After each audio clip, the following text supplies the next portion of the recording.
between the former world champions South Africa and the giants of South American rugby, and that is, of course, Argentina. Stade de France is almost full to capacity to witness what we all hope is going to be a superb game. And with me in the commentary box, former British Lion and Scottish captain David Soul. And David, I think most people are agreeing here that this is a very difficult game to call. Well, if we had trouble last night calling the game, yeah, I mean, if someone gave me £100 and said, who would you put your money on? I think I would put it on South Africa.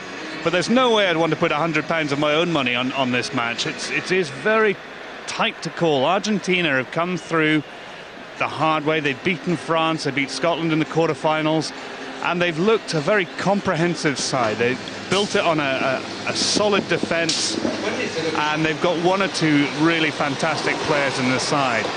Whereas South Africa, well, it's very hard to pinpoint any weaknesses in South Africa, and yet during the pool stages they've been run pretty close. They had a difficult game against Tonga, an enthralling quarter-final against Fiji, and well, it's very difficult to call again, but that's what semi-finals are all about. Absolutely, and we mentioned yesterday, of course, the fact that England had momentum, and that was what carried them through against France, and everybody really anticipates that Argentina are in the same sort of situation here. It'd be interesting to see what Daniel Baeti, their assistant coach, has to say. We feel that the recovery complete, and now we are waiting for the game, and we know that South Africa is a very strong team and very tough to play against them. We never beat them. It's important to play well today and to have a hard game and to play in all the 80 minutes, because the game maybe can change inside the game, no? Well, as Daniel mentioned, they've never beaten South Africa, but certainly in the last 5 encounters there hasn't been too much between them. And they came very, very close indeed back in 2000. Only 3 points separating the two sides at the final whistle. But certainly a contrast of styles here, David, in terms of the way that Argentina have been trying to play their rugby, and the same can be said about South Africa, except they nearly got drawn into the Fijian style of playing in the quarterfinals, and that almost didn't work out. No, that's right, and you know, I mentioned the Tonga match. Things are looking a little bit tight, and then they brought a lot of their key players off the bench, which made a significant difference. They scored 3 tries in quick time and put the game out of sight. But hard to see Argentina really changing. I know the coach says, yes, we can change the game within the game, but hard to see them changing what is a pretty successful formula. They attack tight, they're very dynamic when they attack, and Hernandez has got a fantastic kicking game. But they put pressure on those kicks, and you know, Percy Montgomery under the high ball, you just wonder how well he's going to cope this evening, because you can bet your bottom dollar there's going to be plenty of them. Yes, you can, particularly with the man that you mentioned, of course, Hernandez, and Felipe Contepomi, one of the tournament's top scorers, putting up those high balls. Os Durand, of course, trying to make a bit of history here. He made the final back in 1995. And aiming, of course, to make the final once again. South Africa saying they will win the World Cup. They certainly have played some exciting and dynamic rugby so far throughout France. Victor Matfield has certainly been one of their great players in the second row. And the young flank forward there walking through. Juan Smith, one of the men of the match against Fiji last week. But Jake White, it's going to be very interesting to see how the South African coach views this one. You know, one of the things, without giving too much away, I think they've kicked a lot more than most sides. I think it's getting structure back from broken play. I mean, you know, they are a team that really like to play quickly in terms of when the ball's lying around. So to get some structure there will be vital. And then I think the most important thing is to get field position. You know, you see in the last couple of games, you know, players have been playing in the opposition half and waiting for teams to make mistakes. So it's a question of making sure you play in their half and don't commit any errors. Well, there is Os Durand, the man that we mentioned before in terms of his span of international rugby. made the World Cup final 12 years ago and aiming to do exactly the same again. Just going off the, I suppose, off the theme of what's happening here this evening, I was reading in the newspapers this morning about the sort of musical chairs aspect of what is going to happen after the World Cup with many of the players, but also with many of the managers and coaches as well, David. Well, of course, Marcelo Lafreda off to Leicester, and a lot of speculation that Juan Martin Fernandez is going to follow him there from Stade Francais, despite the fact he has 2 years left on his contract. So you're absolutely right. I think coaches who've underperformed or whose teams have underperformed are under a huge amount of pressure. And people like Marcelo Lafreda, well, they've built reputations on this Rugby World Cup, and you know, have got a great future ahead of them. Well, we're just having a look at the squad list. We've already seen Argentina, that is South Africa. We'll see the starting lineups in a couple of minutes' time, and I'll say more about some of those players there. But in terms of the key players here this evening, David, would you just like to pass comment about one or two that you'll be looking out for? Well, I think the half-back battle is going to be key. Augustin Pichot against Dupree for South Africa. You know, two fantastic world-class scrum halves. And, you know, again, the fly half battle, Hernandez against James. But it's a question of who's going to get supremacy up front. Argentina, a reputation for being a very strong and powerful scrummaging side against the Springboks, who pride themselves on the physicality of their forwards. And as ever, in tight games, it's who can get the edge up front, I think. And it's very hard to pick between these two sides. Well, those are the conditions here in Stade de France. This absolutely beautiful stadium, almost futuristic. Ideal temperature, quite high in terms of humidity, but the pitch, we understand, in pretty good condition as we go to the toss-up between the two skippers there.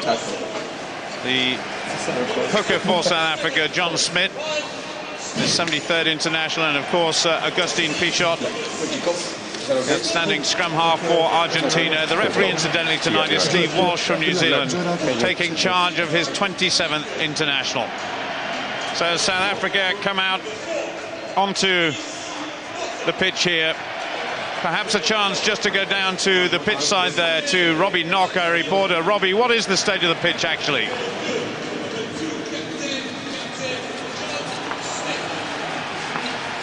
Oh, I'm sorry about that. We don't appear to be able to get hold of Robbie Knock at the moment. We'll try and catch up with him throughout the course of the first half. There's Percy Montgomery, Rugby World Cup's top point scorer at the moment. And certainly you feel that South Africa will have one eye on the final. I've been reading reports from South Africa saying they feel it is their destiny, but Argentina, on the other hand, are just on a bit of a roll at the moment, particularly with the form of that man just going through the picture, Augustin Pichot. And really, we are in for a tremendous encounter here tonight. Well, Augustin Pichot described his side not as a team, but as a band of brothers, and they just have this incredible sense of family, sense of togetherness, sense of destiny, that this is their opportunity to do something very special in the Rugby World Cup. But they've got a pretty steep hill to climb to get to that final. Well, being a Scotsman, of course, you are totally impartial, as you were yesterday evening. Just a quick word about England. Were you surprised at the performance of the England side? Well, no, not after Australia. I mean, I think Eddie Jones said that the side that wins the World Cup will win it on the basis of their defence. And yesterday, England's defence was absolutely magnificent. France, you have to say, were poor in some of their decision-making, but notwithstanding that, you know, the English defence was fantastic, and Argentina have the best defensive record in this Rugby World Cup. They've conceded only 46 points and 3 tries, and you know, the question is, can they maintain that? They were tired in the quarter-final. Can they lift themselves for an outstanding performance tonight? Well, we understand we can talk to Robbie Knott now down on the pitch. Robbie, what about the state of the pitch and what about this atmosphere here? Oh, it's absolutely electric, Paul. The pitch is in a great condition, had a little walkout earlier on, really marvellous. It's not as humid as it was last night for last night's match between France and England. Great condition, no wind down here, and a party atmosphere, as you can see from where you're both sat up there. So yeah, everything intact for a fantastic battle. Thanks, Robbie. We certainly have a very good seat here in the stadium, but I think you've got the best seat. It's not too bad at all, thanks. Well, there is certainly going to be one of the key men for South Africa. The South American side just getting in a huddle. And certainly a lot of their players, in fact the majority of their players, play in France, so they will feel right at home here. And already the South Africans lined up for their national anthem. Argentina just taking their time.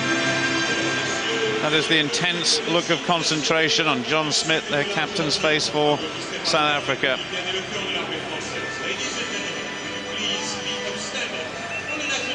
So the public address just asking for everybody to stand up for the national anthems. Both teams are ready.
Multicultural anthem of South Africa, one of the giants of world rugby.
Argentina might be the underdogs, but there is such passion amongst their side.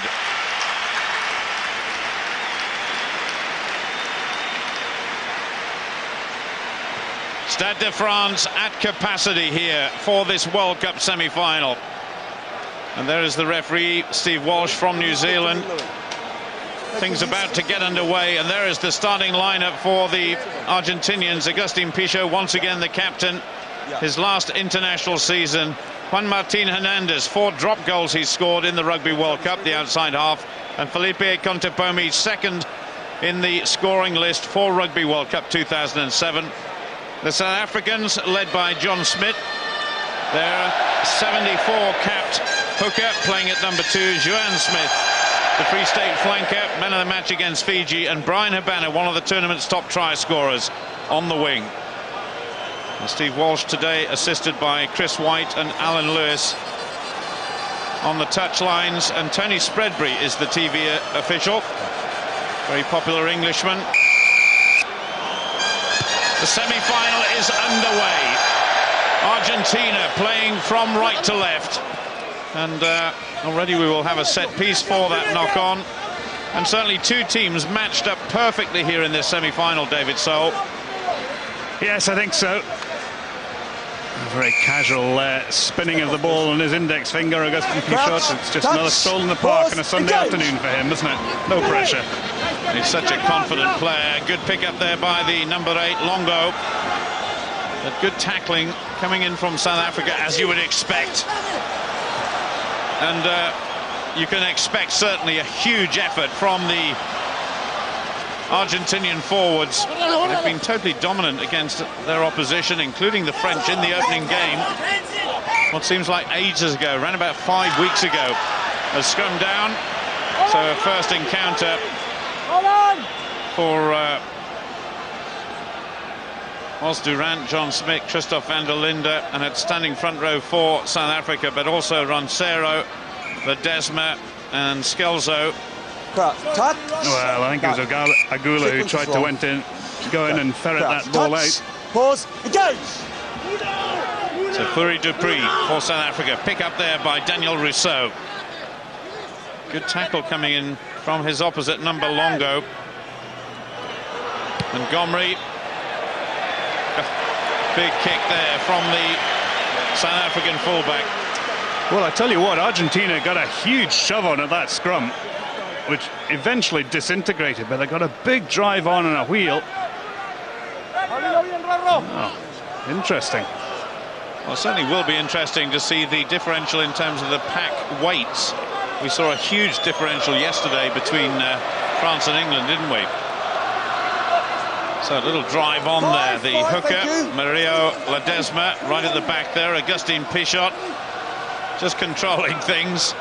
Never stops talking, the Argentinian scrum half. This is a good opening effort by the Argentinian forwards. Pichot gets the ball away. Halfway between the South African 10-meter line and 22, but eventually knocked on by Argentina. Well, that's a second Argentinian knock-on. Unfortunate there, because they're looking to, well, they are penetrating very effectively. There you see Ledesma just drops it. But they're penetrating hard, and South Africa using this rush defence.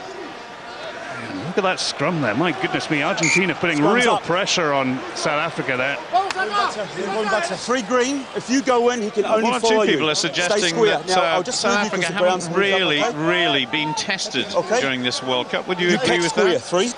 Well, they had a fairly easy match against England, which I think they saw as being their big match of the group. They ended up winning 36-0, very comfortable victory for them.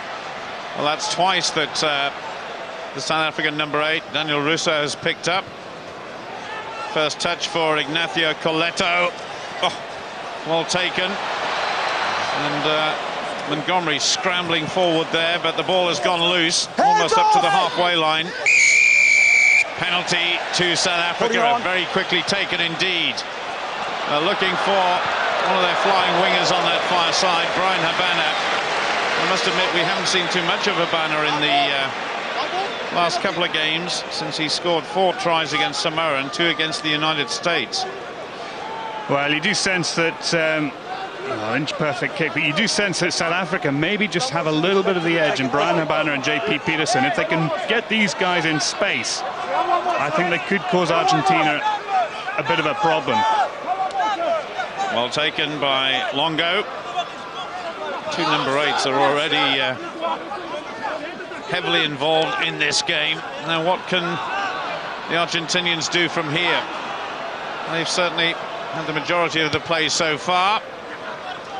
Looking for a touch. Habana throws in quickly to Montgomery. Montgomery dummies to kick and eventually does kick.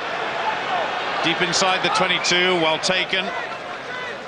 Quick kick taken by Hernandez. He's got a really big boot on him. One of the South American newspapers describing Hernandez as the Johnny Wilkinson of Pumas rugby. Well, he's one of the nominees for the IRB Player of the Year alongside Brian Habana. And the crowd enjoying Schalk Burger ending up on his backside there. But he's been a key player for Argentina in all of their games. And one of South Africa's key players taking that line out there, Victor Madfield, wearing the scrum cap right in the middle. Big man next to him is Bacchus Botha, the other big lock forward for South Africa. A little bit of a clash off the ball there, but Habana there crashing into Ledesma, the Argentinian hooker. Pichot. Crossfield goes Corletto. Corletto, 2 tries in the tournament so far, well taken by Montgomery. I've heard David say in the introduction that the South African fullback was going to be tested to the fore with those high balls. That was Butch James there, but that again is picked out by Corletto, who decides to attack this time. Tricky little run by the winger, Aguila. And South Africans really not putting in the tackles they should have done there. And once again, Argentina come away. This time it's the centre, Contepomi. Good run by the prop forward there. Inside South Africa's 22. Steve Walsh just having a look behind him to make sure everybody's onside. Once again, Argentina, but an interception. A real opportunity for South Africa. Fourie du Preez scores the opening encounter, the opening try in this semi-final. So after 6.5 minutes, a breakaway try there by Fourie du Preez. Plays for Blue Bulls, made his debut back in 2004, and certainly one of the men of the South African team so far during this tournament. Well, there was just a little bit of hesitation there. He had, the giver of the pass had 3 potential receivers, and he just hesitated fractionally, and Fourie du Preez was up on it. There you are, Contepomi had 2 outside, he had 1 in tight, and I thought he was going to give it to the person running the tight line, but there was no way anyone was going to catch Fourie du Preez. And this is not good news for Argentina. For all those statisticians out there, the team that scores first generally wins that semi-final. 9 out of 11 teams who've scored first have won the semi-final. So Percy Montgomery now to add the extra 2 points. Tournament's top point scorer adds another 2. Well, you just think back 24 hours to the opportunist try by Josh Lucy for England, and that was a similar situation for Fourie du Preez. And South Africa in the lead, 7 points to 0 as we come up to the 8-minute mark. Well, you have to say it was against the run of play. Argentina beginning to put some phases together, and I think Roncero's in a spot of bother. He's on the ground for some time from this challenge. Brian Habana coming in to try and stop the pass, but thankfully recovered. The back is Botha there, just managed to get 2 hands to it, but Argentina immediately steal. 6 screen, move! Yeah, good. Schalk Burger putting in the tackle. But the Argentinian forwards really getting stuck in. Fernandez Lobber takes it on another couple of meters. Pichot, possible drop goal attempt here. That was a poor attempt in actual fact by Hernandez. 4 drop goals in the tournament so far, 3 against Ireland. And dare I say it, David, a drop goal against Scotland as well. Yeah, and he drops them off both feet as well. But, well, interesting. South Africa trying to dictate the pace of the game, even as early on as this. They've taken quick penalties, quick line-outs, and I think you know, they're trying to catch the very well-structured Argentine defence, you know, by dictating and forcing the pace of the game early. Well, Butch James launched a long drop out there. Eventually ended up at Coletto. Habana tried to get it there, but the Argentinians have it once again. They're on the charge. A huge cheer goes up around the Stade de France. But a mistake was made. They're going to have to start all over again. That's the fly half. Hernandez just running around. Back is Berta. Big lock forward. And, South African hands going in there. Augustin Pichot shouting at Steve Walsh, but Argentina come away with it. Knock on there by Hernandez. I think it was Contepomi actually who was at first receiver there. Hernandez had taken the ball into the ruck. Well, this was a great up and under and great recovery, but then just a little bit untidy. Roncero, well, I think it was an Argentine boot actually. And just little mistakes like this, not good for Argentina, giving the initiative back to South Africa. Well, we've certainly seen an indication as to just how mobile and skillful the Argentinian forwards are at the moment. Scott Berger picks up for South Africa. Former champions, of course, back in 1995. Little chance here for Johan Smith. Big flank forward from South Africa, but on that occasion, South Africa penalised. Couldn't get it first up. Johan Smith holding on there, not releasing. Just isolated, but look how many Argentine players there are, very quick onto the ball, trying to rip it away. Well, just looking around the stadium in terms of trying to get a feel for the supporters here, we've got Australians, we have New Zealanders, one or two Englishmen as well, perhaps hungover from last night a little bit. I was going to say nursing hangovers from a night on the Champs-Elysees after a fantastic victory in last night's semi-final. Lobber, well taken by Argentina, who go trundling forward. And the hooker gets stuck in as well, Ledesma. Certainly we've had a good indication as to where Argentina's strengths lie in the opening few minutes. 11.5 minutes gone in this semi-final. 7 points to 0, South Africa. Opportunist try by Furi Dupree, but it's Argentina now on the attack. Pichot there, a bit of a scrappy pass out, and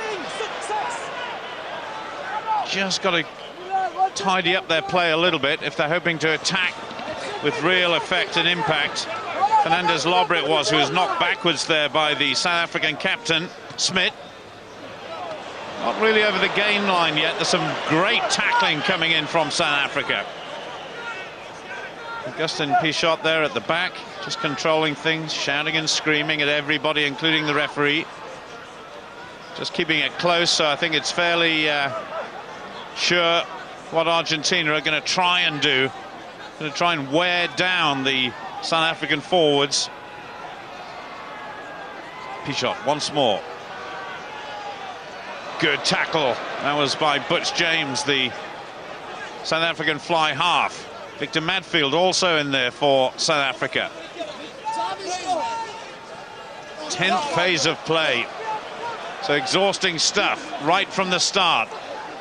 Back is Berta putting in that tackle there. A little bit scrappy. What on earth was going on there? Well, interesting. The near side touch judge had his flag out there, signalling some foul play. I think Augustin Pichot was taken out by a South African. And he's going to come over and talk to him. Chris White, I think it is there, saw the infringement. Well, certainly one of the Argentinian players was having a chat with Chris White as well. I wonder if we can hear what is being said at the moment. Against you, okay? Pulling the man without the ball. No. Well, certainly telling John Smith, the South African captain, what was going on. You called it right, David. Which side of the line? Paul, it was in fact Smith himself, the two captains, in fact. Excuse me. Yeah, you can just see the replay. Smith was impeding Pichot there. And so they just had a few handbags. Well, the other voice you heard there, in case you've just joined us, Robbie Knock, our reporter down on the touchline. And so a chance here for Conte Pomi to add to his considerable points total. Bit of blood and guts already in this game, David. Well, it was always going to be one of those games, wasn't it? As we saw last night, no quarter asked for or given. Exactly the same this evening. So Felipe Conte Pomi, formerly of Bristol, of course. 64 points in Rugby World Cup so far. Just a couple of strides in, really walloped that one straight between the posts. So Argentina are on the score sheet in this semi-final. I'm just looking at the statistics down here. 15 minutes gone, and already South Africa have made 26 tackles to Argentina's 5, which is a real indication of how much possession and territory Argentina have had. Trying to play the tight game, but I have to say the South African tackling is far more aggressive, far more dynamic and front foot than Scotland's was last weekend, and it's causing Argentina to just be a little bit on the back foot there. A little bit of a slip there by Coletto. He was caught by JP Peterson, and certainly South Africa have got two flying wingers in Peterson and Habana, but immediately South Africa come back with a penalty chance of their own. All the rights, 13 green. 2. Here, please. Here. And here. Well, Steve Walsh go talking to the touch judge. laying down the law. Penalty 3 years, sure, mate. Post, thanks, guys. Unfortunate, it gives Percy Montgomery the opportunity to redress that balance. There he is.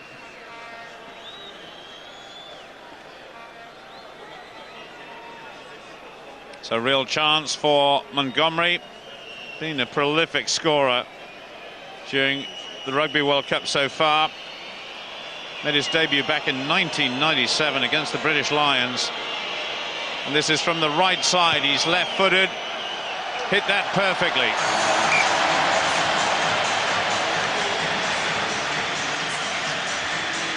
Well, unfortunate for Argentina. South Africa again very quick to chase that kick-off, put pressure on Argentina and force the penalty. So the restart by Argentina. Victor Madfield goes up for it for South Africa. Well taken by Skalkberger. Under pressure from Argentina. Butch James pushes that one downfield up to halfway between the 10-metre and halfway line. Still inside their own half, though. There's Butch James from Natal Sharks. Just one try so far in the tournament. That was against Fiji last weekend. So a chance for Argentina. South Africa challenged, but it's Argentina who come away with it. And certainly there's been a lot of talk about the power of the Argentinian forwards. Here they go again. Well, accidental offside there. Okay, it's gone. Number 1, bind. It's gone fine. Bind. Arm up. Okay, my hands. Bind. There's certainly two immense front Touch, rows there. Pause, engage. An all Southern Hemisphere semi-final, of course, in this Rugby World Cup. And a Southern Hemisphere referee as well. But this time it's South Africa who are penalised. Otherwise, the penalty will be reversed. Incorrect joining. Well, there's a lot of chat from both sides to the referee. I think Steve Walsh really needs to assert his authority there. Looks of disbelief on the Argentine coaching staff. Felipe Conte Pomi successful with his first penalty attempt. Plays his rugby now, of course, in Ireland with Leinster. 54 caps for Argentina. Last weekend in the quarterfinals there was a very famous Argentinian football game taking place between two of the top sides there. One of them River Plate. I can't actually remember who the second one was, but Boca Juniors, I think. Boca Juniors, that's right. And even Maradona was up to Wayne, something, making a visit to the stadium during the day, but the kick-off there was delayed because of the quarter-final in the Rugby World Cup. So such is the status now of rugby in Argentina. Well, interesting there. Contepomi just getting the ball changed. Not happy with it. Not an official ball. 3 points on offer for Contepomi. Just to the right-hand side of the post there. Interesting you should say that, David, because Johnny Wilkinson, when he took the penalty in the second half from the left-hand side, which he was successful with, he changed the ball that was given to him twice before he selected the one which he did eventually take the penalty. A successful one it was as well. Well, that was a bad mistake there by Argentina. So Scott Berger snaps that ball up into those giant hands of his. Over. Montgomery chips it through for Habana to chase. Oh, all over the place. This Borges, but good counter-attacking by Argentina. This is more like it. This is the game that everybody wanted to see. And a good bounce into touch there. That was a tremendous bit of counter-attacking by Argentina. Well, fantastic play by Lucas Borges here. Brian Habana, he slips. Well, poor defence by Habana. He just needed to check. And Jacques Fourie following up as well. But then Corletto counter-attacks, gives it to Pichot, and the initiative is right back with Argentina. Fantastic counter. We've completed 20 minutes of this semi-final so far. South Africa leading 10 points to 3. A little bit of indecision there by Fourie Dupree, but eventually kicks that ball down towards the 10-meter line.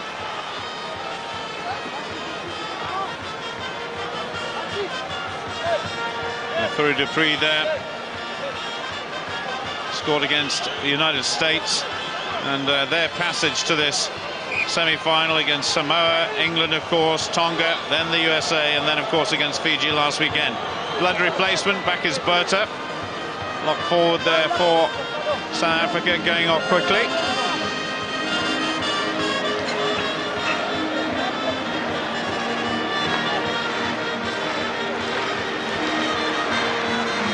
The South African replacements are warming up behind the posts to our right here. Yeah, they were halfway around the pitch as Johannes Muller, another Natal Sharks player, 2 meters tall, is the man at the front of the line out there. But that was taken right in the center by Argentina, Albacete. And once again, predictably, they take it and then they try and drive the South African forwards backwards. They've got this part of the game well and truly drilled. Still Albacete, along with the other Argentinian forwards, up towards South Africa's 22. Scott Berger on this near side, just watching carefully if there are any breakaways, but... Well, Schalk Berger's coming in at the side there. He's done it a couple of times and the referee hasn't picked that up. Well, amazing in view of the fact that the referee, Steve Walsh, was right on the spot. Well, there's a huge amount of whistling going on around the stadium here, and I think it's justified. Schalk Berger, there, the man in frame, came in a couple of times.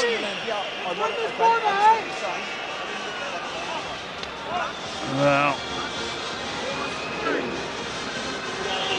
pretty important scrummage, though, for South Africa. Daniel Rousseau picks up again.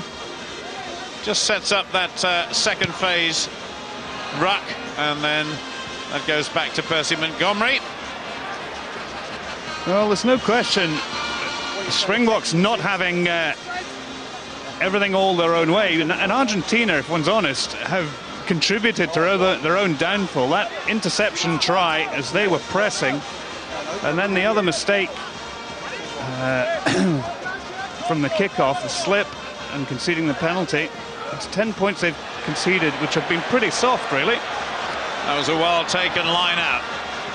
And a huge kick coming in from Francois Steyn. Oh, almost a take there from Coletto, but the ball has gone loose. Pichot tackled just outside their own 22. They go one, once again, the forwards taking it on. Scalzo there. prop forward who plays for Montferrand. All of the French front row play for French clubs. 2 for Montferrand, and Stade Francais is Roncera's club. And sent way downfield. Butch James waiting for South Africa. James puts it across field. Good bit of football control there, as you would expect from an Argentinian. Hernandez, though, gets absolutely flattened there.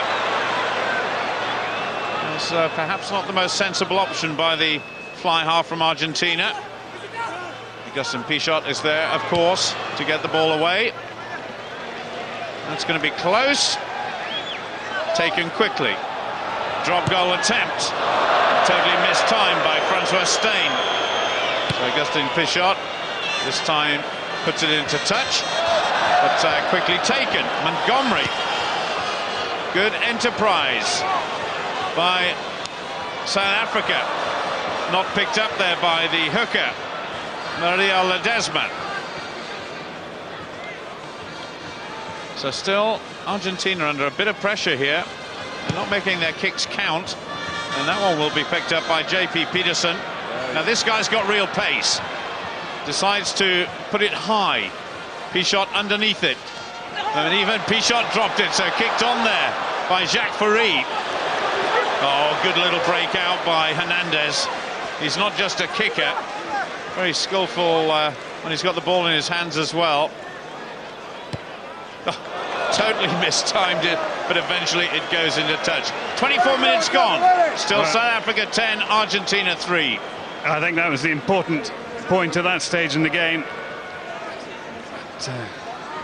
Hernandez here, good power into J.P. Peterson. Equally adept at full-back as well as fly half. Wow, lovely skills there by Dupree. But South Africa really trying to keep the ball alive, trying to cause this Argentine defence to get a little bit fractured, and I think that's where they think they're going to find gaps. They're certainly using Joanne Smith, the flank forward, as one of the jumpers. One of the main jumpers in that line-out. That's just taken on by the captain, John Smith, but hanging on to the ball. Holding on, he was released. Well, they tackled him very low there, and interesting, before the match they were saying they're going to go for the knees, go for the ankles, which is unusual. So many hits nowadays. You see tacklers coming in and trying to dislodge the ball in the tackle, hit between the in the torso area. So they've gained about 15 meters or so, have Argentina, and they will have the throw-in at the line-out. There's Hernandez, another French-based player, plays for Stade Francais. Now then, will South Africa attack this line-out? Yes, they do, and they've stolen it through the flank forward. That was a great jump there by Joanne Smith. That ball is pushed across field, but only as far as the fullback, who tries to run South Africa off their feet. Hernandez tackled. Advantage. Tackled there by Christophe van der Linde, the giant prop forward, but South Africa on the attack. Straight into the arms of the hooker, Maria Ledesma. Well, that's interesting. Steve Walsh said advantage and advantage over, and just as he said advantage over, he gave the interception pass, and he's come back to that penalty. I think he just needs to be a little bit careful there. And that was just a quick sight of Chris White on this near touchline here, just telling one or two of the players, including the South African captain John Smith, just to calm down. So it certainly won't be a shot at goal here. That's Percy Montgomery, just puts it out to Argentina's 10-meter line. Mind you, when you talk about shots at goal, Francois Steyn has a siege gun boot. He can kick penalties from inside his own half. Argentina need to be conscious of that. This was a counter-attack by Corletto. There is Berta coming back towards the touchline. Meanwhile, South Africa attacking. Now, can Brian Habana get his hands on it? He hasn't had a clear run at the Argentine side just yet, but that was messed up. So Francois Steyn, the centre, the young centre, has to go chasing back, tackled by Manuel Contepomi for Argentina. So a wasted chance for South Africa, and they're penalised as well. Well, poor play by Francois Steyn. He had 4 players outside him, and there was Argentina, as they always do, chasing up very narrow. As soon as you start putting width on the counter-attack, then that's where you find gaps. So that was poor decision-making by Francois Steyn, and a break for Argentina. Meanwhile, the substitute second row forward, Johannes Muller, comes off, and Natal Sharks player there, replaced by Bakis Botha, playing in his 42nd international, stitched up now, so the blood replacement is over. But this is very important for Felipe Contepomi. He's got 3 points on the board already for Argentina, but this would help Argentina get back in contention as we approach 29 minutes.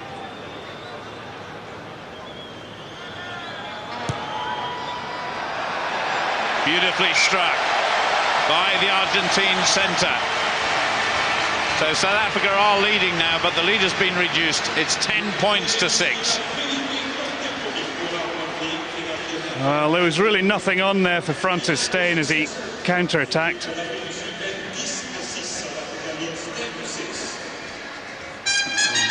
He'll be kicking himself that he's caused his side to concede 3 points. Big dropout by Butch James, taken by Coletto. Almost predictably, that spun off his foot, right into the middle of the field, picked up by Fourie Dupree, who of course scored that dramatic try after just 6 minutes for South Africa. Into the arms of Hernandez, then Butch James once again has it. That's gone deep. They're just playing a bit of ping pong at the moment. Felipe Contepomi to Pichot, Pichot to Habana. Habana slips on the 10-metre line. The South African forwards go piling in there, and Fourie decided to come right and then all of a sudden changed his mind, but Victor Matfield now out to the wing, and so Habana closed down once again. Spun across field though. This is one for JP Peterson to chase. Like the flank forward. Got it there, but that goes straight into the arms of the hooker, Ledesma. Oh, a great piece of pirating there by Schalkberger on Longo. Spun right across the pitch there. Dupree, then to Butch James, then Brian Habana chases it. Habana interfered with off the ball, but Brian Habana's going to score his 7th try of the tournament. And I thought the referee might have penalised that had he not scored, because one of the Argentine players definitely got his shirt. But that is an indication of the blistering speed of the left winger for South Africa. Well, that's what he's so good at, but this was it. Schalkberger, I think, ripped the ball there from Longo, and it was that turnover. And from that moment onwards, a long pass in the midfield. And again, once you give that fella Habana a little bit of space and a half chance, Jesse Zay pulled back by Fernandez Lobby, I think it was, but well, there was no way the Argentine defense were going to catch Habana there. He really is a sprinter, isn't he? And all credit to the Argentine defense, they just didn't give up, but that puts South Africa further away from Argentina. And Percy Montgomery tries to add the extra 2. He bisects the post once again, and that is now a big lead that South Africa have over Argentina in this second semi-final. And a brilliantly well-created try it was too. Individual brilliance. Another man who's on the shortlist for the IRB Player of the Year. Well, that try by Brian Habana equals the top try-scoring feats in the tournament so far by Drew Mitchell of Australia. So who's to say that Habana won't end up being the top try-scorer in 2007's Rugby World Cup. Mitchell, of course, eliminated with the rest of the Australians. Victor Matfield just manages to take that. That was a good bit of work by the South African second row forward, but ball went loose there. Montgomery just dummies around one player, and very cool, calm, collected there was the South African fullback.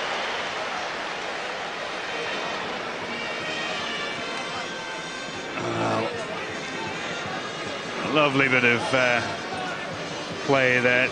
Just causes Astiglia to go for the outside, totally committed. But, very well played. Scalzo, it is down. They're trying to say that they need him to support the jumper, but Steve Walsh is trying to move things on. Well, that was a good bit of attacking jumping by South Africa. JP Peterson tries to clear up. Almost the Argentine physiotherapist getting in the way there. To Scott Berger. Berger, very quick pass there to Francois Steyn, but he was caught. Knocked on from Argentina a little while ago, so scrum down. South Africa get the put in. And just coming up to 6 minutes to go now in this first half. And South Africa very much in control. I'd have to say an opportunistic first try for Dupree, but well-crafted second try. Individual brilliance by Hoana, and very much in the driving seat now. So still this problem with Martin Scalzo. He's certainly an integral part of the front row for Argentina, along with Ledesma and Roncero. A substitute getting ready, and that is Omar Hassan, who plays his rugby for Toulouse. That's the knock-on that we're awaiting for the scrum. Well, it looks like he's going to be replaced there. Well, this is one of the men who had tears in his eyes when the Argentinian national anthem was played earlier on this evening. Such a passionate man, but a good replacement in Hassan. Sorry, just don't touch me, okay? Crouch, touch. We're just on South Africa's 10-metre line. Just a problem on this side for Argentina and South Africa. Okay. Green 9. 17 points to 6, South Africa leading. Certainly the pre-match favourites. 3, don't go in on the angle. Crouch, and, touch, pause, probably engage. haven't had the lion's share of play, David, so far in this first half, have they? No, it's been fairly evenly poised, but I think the difference has been the contact areas. South Africa is so aggressive. And whereas in previous matches, Argentina have used their forwards to get in behind and over the gain line, this time they've been met with an immovable force in the South Africa, very strong South African defence. The captain there just out of shot, having a word with the South African captain, John Smith, about something, but Percy Montgomery, meanwhile, sends that ball down to halfway between the Argentinian 10-metre and 22-metre line, and of course they will have the throw-in. This was the centre, Jacques Fourie, standing very, very close there. And this is where they got the penalty from. So throw-in to Smith and South Africa. Victor Matfield goes up, one of the world's great second-row forwards. And that was a little switch move there to Jacques Fourie. From Argentina. Well, for once, South Africa making an unforced error. Dupree, the one knocking on there, trying to get the ball away quickly. But South Africa, when they've had the ball, they've really been able to dictate the pace again. They've hurried up, played the Argentines at the kicking game. But when it's been on, they've attacked, and they've attacked with real dynamism. Just looking on the far side of that scrummage there, certainly looked as though Christoph van der Linde was giving Roncero a few problems.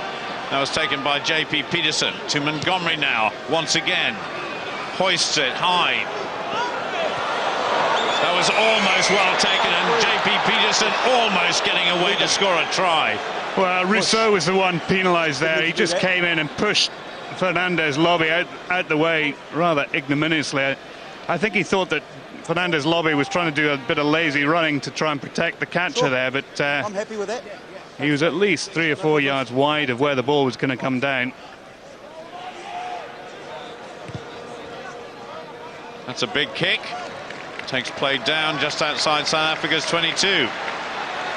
Well, Argentina really need to make something from this line out. Only 3.5 minutes before the half-time whistle blows, and they need to get, ideally a try on the board, if not a penalty. Try and narrow that gap. So Argentina to throw in. Ledesma plays for Montferrand. Straight down the line. And he'd stepped out the man up front. Well, Ledesma guilty of throwing the ball in squint there, and again, you have to say it's another little unforced error, which has been very uncharacteristic of Argentina in their World Cup campaign so far. Pause, engage. Once again picked up by Daniel Rousseau. That seems to be a move that South Africa favour. Takes it on to the second phase, then they get clean ball back to Butch James, who just screwed his eyes in disgust there at that kick, which tended to come off the right-hand side of his foot. Screwed away. So another line out. That's straighter. No. Yes, I know that, but well, South Africa really attacking the Argentine line out, and they've turned. Oh, dear me. Advantage, guys. Scrum. So South Africa on the counter-attack through Christophe van der Linde. That was a mistake between Augustin Pichot and Maria Ledesma. So Argentina have been punished here. The kick goes into touch, so we're almost back to square one. Just silly errors, though, from well, you have to say both sides that time, but Argentina unable to capitalise on the free kick, and but South Africa, to my mind, have got a very clearly defined plan. They're going to dictate the pace of game. They're going to attack the Argentine line out, and it all seems to be going well for them. They're forcing mistakes, forcing errors, and very much in the driving seat. Well taken there by Bacchus Botta at his debut against France back in 2002. Towered above everybody else in that line out. Dupree hoists that one down the tight side. So a real problem for Argentina, but brilliantly taken by the winger Horacio Agula.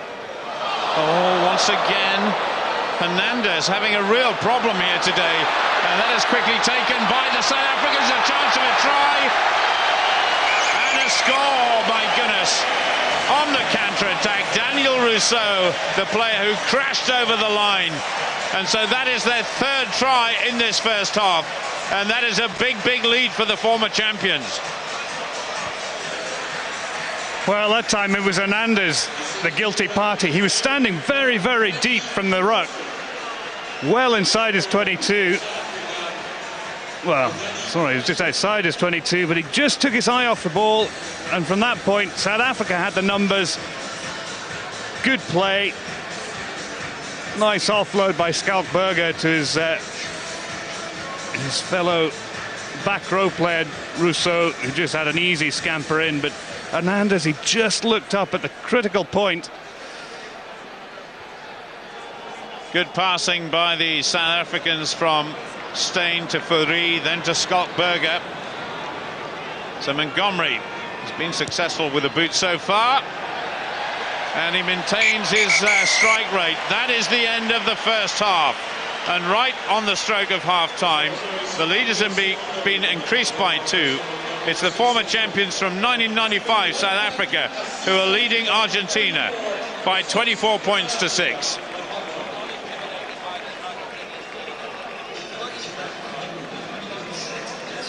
So, David, what do you think about that? That is a big lead South Africa now have.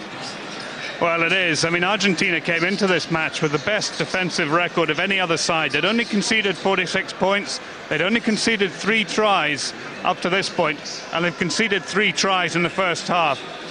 They have a monumental task to get back into this game to start off with, because, as I said just before, about 3 minutes before, they needed to try and get back on the scoreboard to get closer, and they conceded a 7-point try, and you know, 6-24, an 18-point margin, you just think it's going to be far too difficult for them to come back from this. Only two sides have ever come back from being behind at halftime to win, France and England. France have done it twice, England have done it twice, but at halftime the margins were much closer.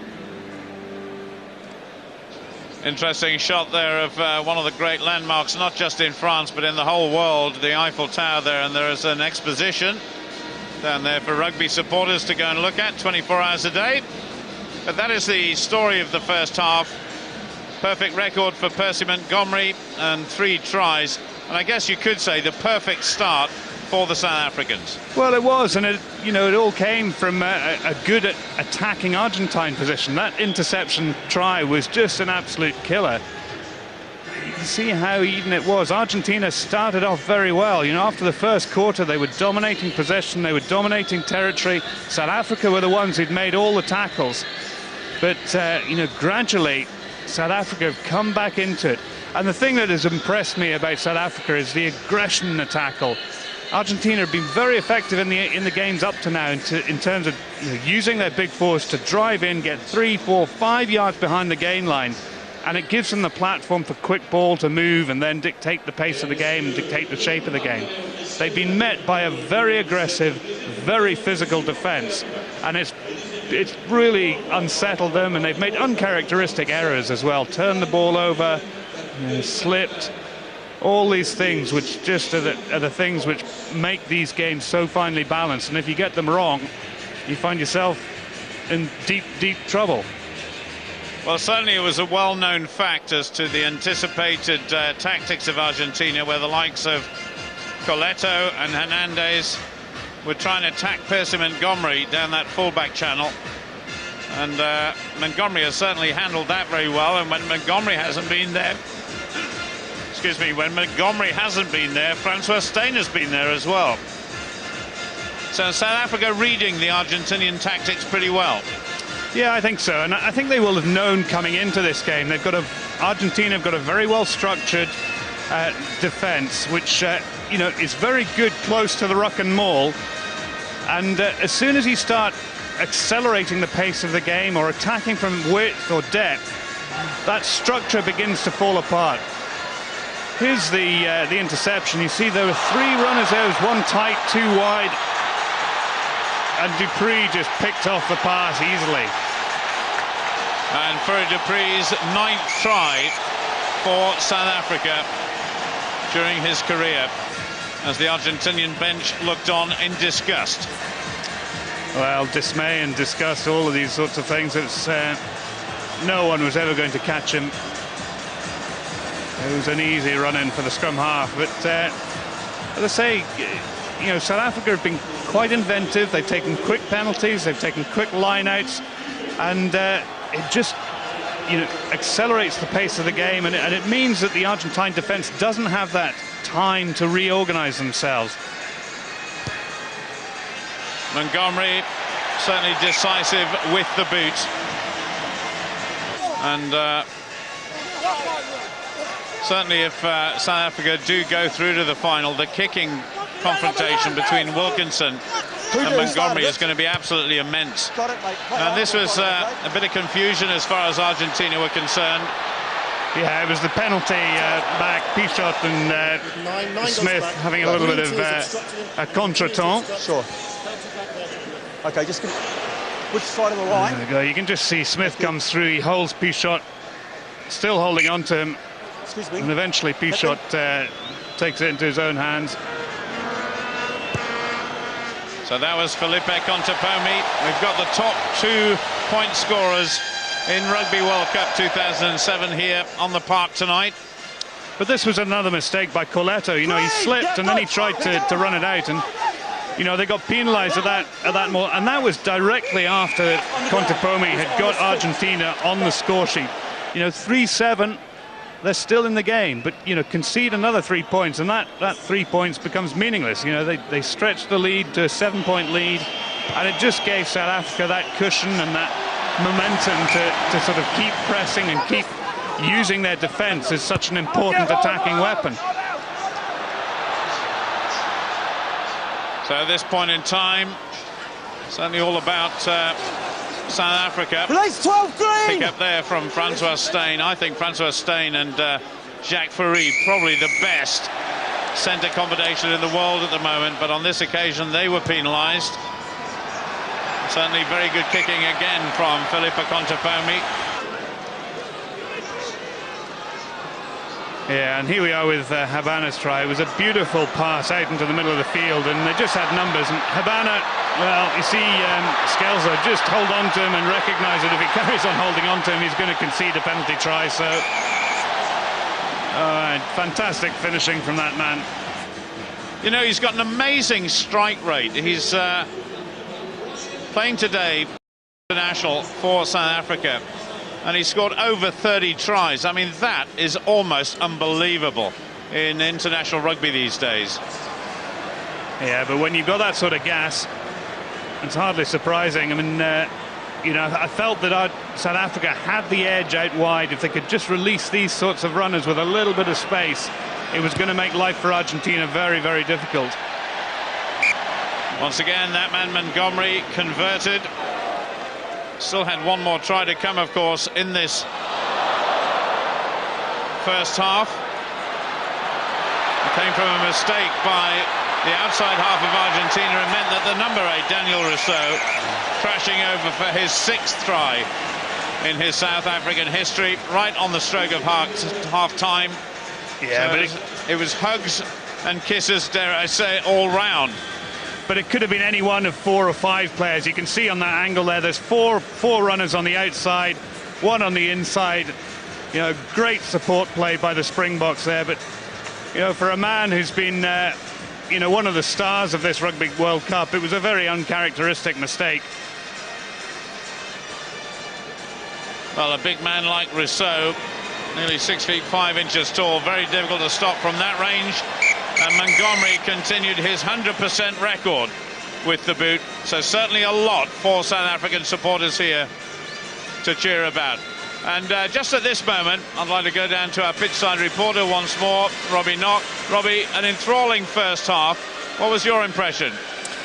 Well, Paul, you know, they've only got themselves to blame, Argentina, really, aren't they? They're just giving away too many errors, too many faults. The South Africans, they are basically like vultures, you know, waiting to pick up any scraps. They're looking quite strong, of course. They're looking a lot more composed than Argentina, who obviously, as we know, haven't played in a semi-final before. So they're just exploiting and just hacking away. And as time goes on, the Argentinians are being forced into more mistakes. And of course, you know, the South Africans are exploiting every single time. You know, it's a bit of a shame that we've seen players like Hernandez not sort of you know, taking advantage. So yeah, it's gone one-sided now, which is a bit of a shame. Well, I hope you and everybody else enjoys the second half. Jake White, the team manager there of South Africa, just going out of picture to the right there. He must be a very happy man indeed. But it's Argentina who've got an uphill battle now. They're playing catch-up with South Africa, who of course have won this World Cup once during their career. Back in 1995, Argentina, the first time they've ever been as far as this in World Cup history. Well, and I said earlier, there's only 2 teams that have come from behind at half-time. France in '87 when the score was 9-6, and again in '99 when it was 17-10. And then England well, this year in 5-6, and England 6-3 down in '91. We're ready to start the second half of this second semi-final in the Stade de France here in Paris. South Africa already leading Argentina by 24 points to 6.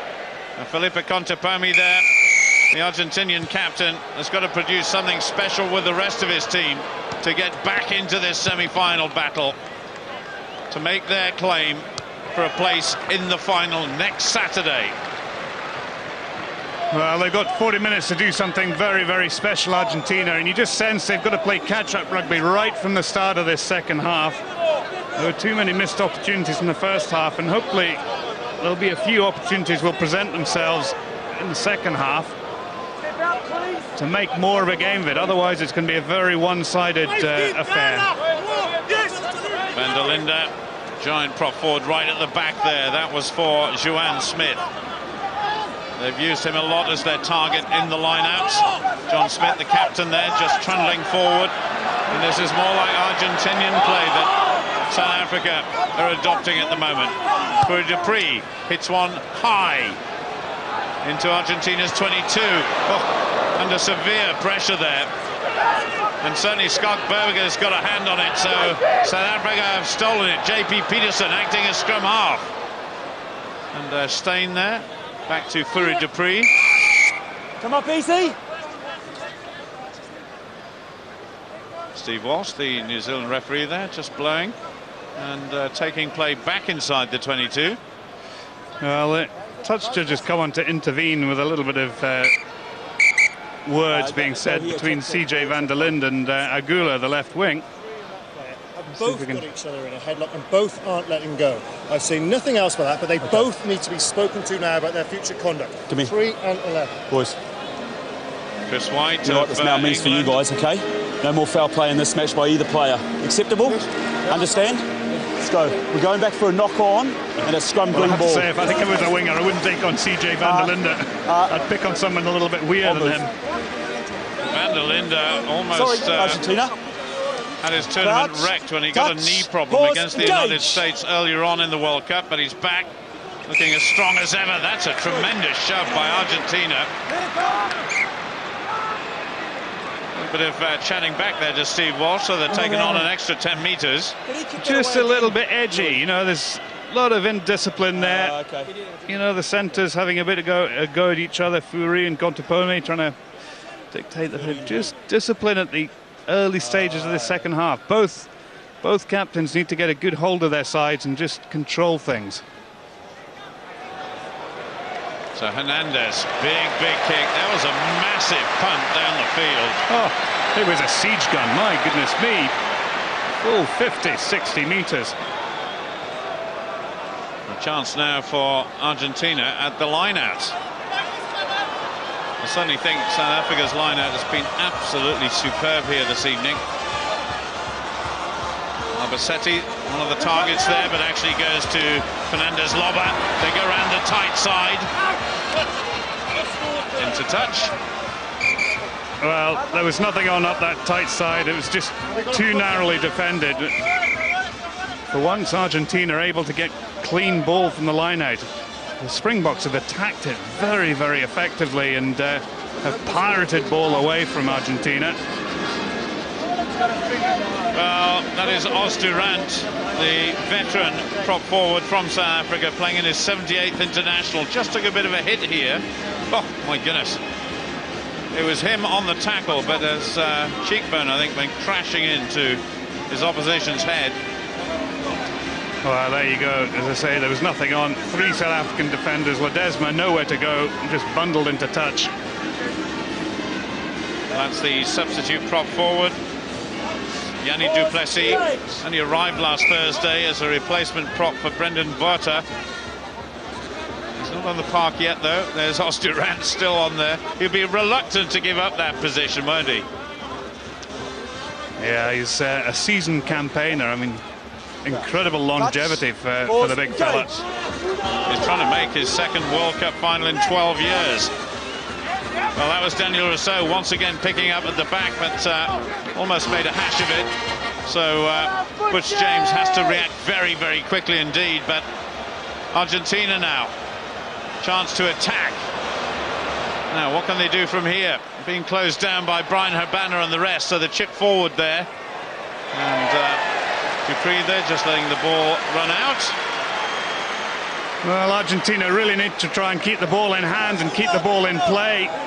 It's all very well kicking for position, but the Springboks have the throw in here. And the way their line-out's been performing this evening, they'll be confident that they'll be able to secure this and clear their lines. There's Os Durant once again in the wars. Just thinking back, that was a beautiful bit of skill by Borges. Once again, the Argentinian winger, as Yanni du Plessis comes on. I'm just surprised they're not using Borges more, because he has troubled South Africa on quite a few occasions.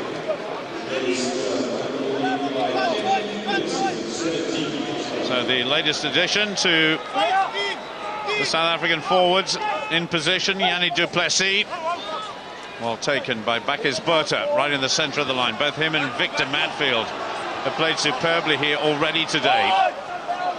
There's a good little driving, rolling maul there by South Africa. But Argentina look as though they've stolen it. So they counter-attack now. Scott Berger in there. But look at this by Argentina, a possibility here. Almost over was Ledesma. Pichot spins it across. They've got an overlap. They're going to score, surely. Yes, they are. Oh, my goodness. That will have to be looked at very, very closely indeed. Felipe Contepomi and Manuel Contepomi involved in that move, but did he touch it down?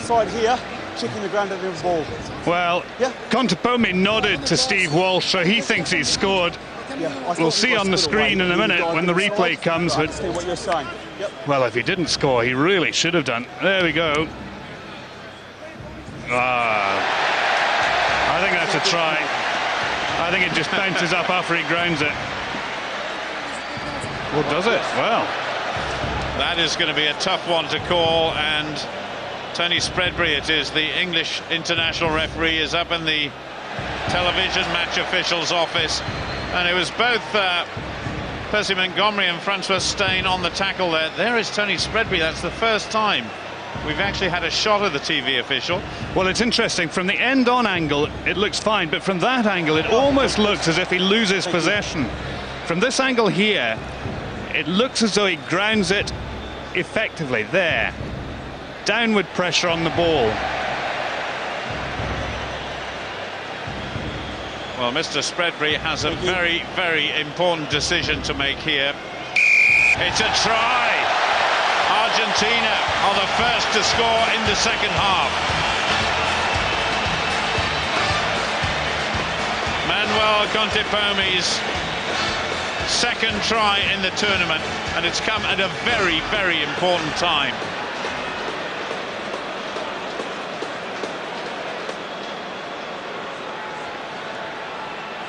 Well, this guy hasn't missed too many kicks throughout Rugby World Cup, and Ryan Habana was trying to charge that down. That is a tremendous hit there by Felipe Contepomi.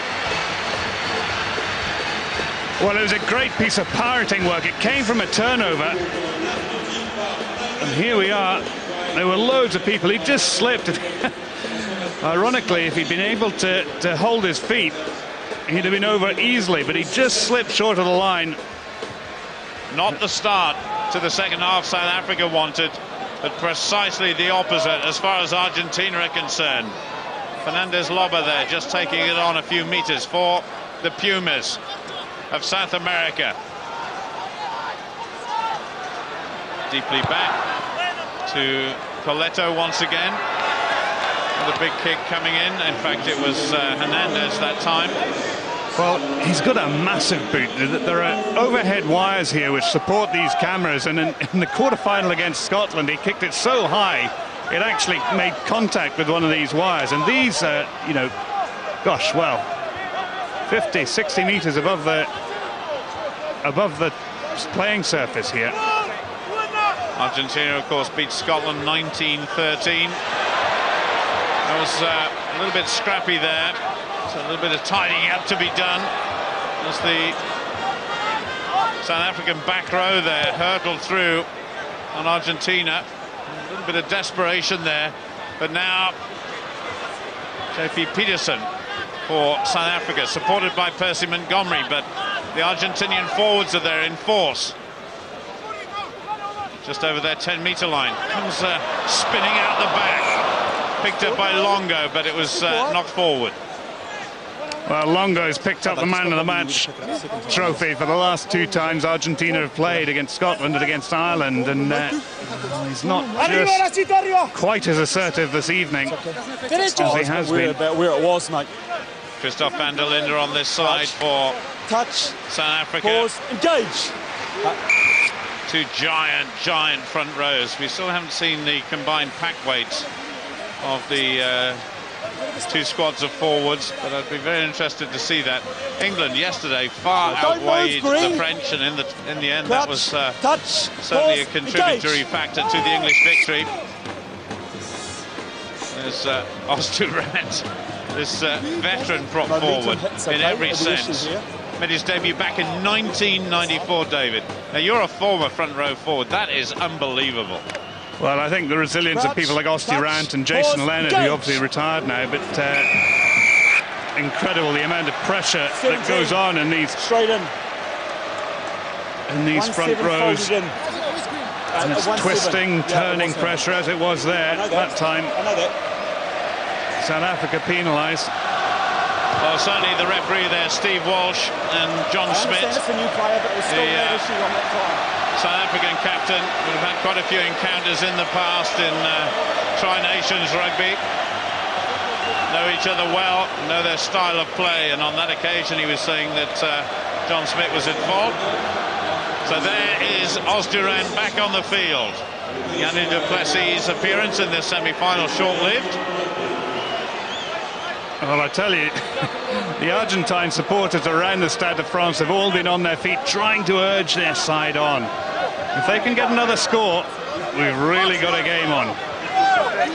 That would be fantastic, wouldn't it? Oh. Well, their line-out hasn't been working at 100% here today, so a bit of relief of pressure there. Horacio Agula now for Argentina. That's not a particularly good kick. Victor Matfield goes up for it. Luckily, straight into the arms of a South African player. Good pass by Scott Berger, but Montgomery couldn't get a hand to it. Brian Habana cleans up. Being told to let it go by the referee. It's hit downfield a long way. That was a good clearance kick. Well, I think the Argentines were trying to appeal that Brian Habana was doing a squeeze ball, just forcing the legs, but forcing the ball between his legs. And I reckoned he was good enough to concede a penalty, but he's got the throw in at the line out here. There's another player, Augustin Pichot, who's been playing international rugby for over a decade now. Argentina at the line out. South Africa attacking it once more. Very quickly away by the outside half. Butch James, but couldn't quite get a hand to it there. Cleaned up by Fernandez Loba. No hands! Back row forward for Argentina. Spun back by Augustin Pichot to his fly half. That's Tefuri Dupree, scorer of the first try in this semi-final in the first half. Coletto makes the mark. Excuse me, please. Yes. Yeah, I know. Ignacio Coletto plays for Stade Francais. There's quite a few players on the park play for the French club, of course. There's only a very, very small handful, a couple actually, for Argentina play their rugby in South America. And of course it's an amateur game in South America. Argentina desperate to be invited either into the RBS Six Nations to compete there, or into the Tri-Nations to compete there. And I think they'll have done their cause a lot of good by getting to this semi-final of the Rugby World Cup. Absolutely. Victor Matfield, right in the centre. Just behind him, Juan Smith. Matfield gets it, two-handed. And immediately, South African forwards swarming around him. Furi Dupree pops on up. That's not going very far. Yeah, end the 10. I've got the advantage. Ball bouncing around a little bit, but straight into the arms of Argentina. Kick forward there by Loba, who's impeded. Percy Montgomery belted downfield, but South Africa have been penalised. So a chance for another 3 points. Well, he's playing advantage for the offside at the ruck there. Offside, but, offside. Oh, let's have a look at this. Well, it's the sort of thing you might see from an Argentinian, but an Argentinian playing with a round ball rather than an oval ball. Well, we saw the England scrum half being taken out by a linesman yesterday. That was John Smith, the captain of South Africa, taking out a cameraman. Didn't see it clear and real, okay? So if you're standing on the touchline in these rugby internationals, you're definitely not safe. Just Argentinian substitute getting ready, which is Rimas Alvarez of Perpignan. But this is an important kick once again for Felipe Contepomi. Another 3 points would do the Pumas the world of good. And that is his worst kick of the game so far, pushing it wide of that right-hand upright. Well, he certainly had the distance, but it was just, as you say, a little bit wide. Argentina really need tries, though, here. Well, just a quick change. Ignacio Fernandez-Loba, the Castro second row forward who plays for Argentina, has come off. He's been replaced by Alvarez. And certainly, if Argentina are to make an impression, you get the feeling they're going to have to bring on some fresh players with, as we approach just 26 minutes to go in this semi-final. Meanwhile, Habana there having a wrestling match with one of the opposition. Up on your feet, 7 green out. Argentina still in possession. Look at the South African players lining up in defence. Hold there, 1. Thank you. That's all the way back over Percy Montgomery's head. Just manages to keep it in. Goes to Butch James. Launches a big kick into the arms of Augustin Pichot, who thought he was perhaps a little bit closer to touch than he actually was. And that is really almost went at 90 degrees sideways there. Yeah, not a good kick by Hernandez. Real slice. You see his right thigh very heavily strapped. He's struggled with that thigh injury right the way through a lot of the games in this tournament. The Argentinian physiotherapist doing a great job to, get him fit, and Pichot suffering from back spasms earlier in the week. Contepomi in bed with flu. Back is Berta, who took that one for South Africa. This is much, much better from the South African forwards. Scott Berger breaking away, taking it on another couple of metres. But Joanne Smith there being accused of an infringement. So, in fact, South Africa being penalised as Scott Berger just has a little altercation with Maria Ledesma. That's Joanne Smith. That's why Argentina had the penalty there. 24 points to 13. At the moment, it's England who will be playing South Africa, but we've still got plenty of time left in this game. Well, there you see it just flop on top of them there to secure the ball. It's worth reminding everybody, of course, that South Africa have already played England in the World Cup so far, and on that occasion it was a decisive victory for the African nation against the reigning world champions. 9. It was in England without Johnny Wilkinson, mind you. 9. Don't put your boot in on the player. Off. Well, one of the Argentinian players there just being a little bit too aggressive as Augustin Pichot goes across to have a chat with Steve Walsh. Well, I think he was penalised for trying to ruck the ball out, get the player to release the ball, but it's unusual for a New Zealand to penalise someone for rucking. It's where they finesse the art of rucking, and if you lie anywhere close to the ball, you can expect a good shoeing. Do you have personal experience of that? I have personal experience and still some scars, I'm here to tell you. We're just waiting for Alvarez to do his shoelaces up. That gives everybody a bit of a rest.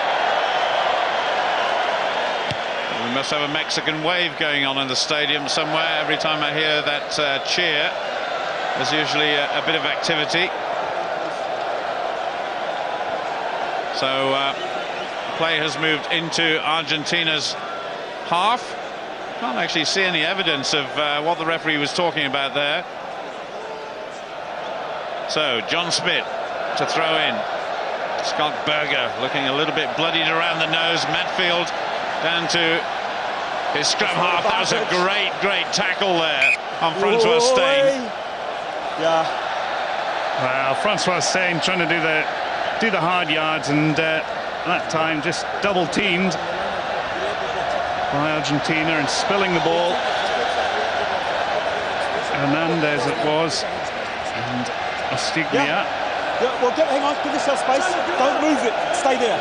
Stay there. Crouch. Francois Steyn, just 20 years old. Reminds me of Matthew Tate in terms of his hairstyle and everything else, and his tremendous speed. But Argentina now. Oh, that was almost a good pass there to Lucas Borges. But Mr. Walsh says it was forward.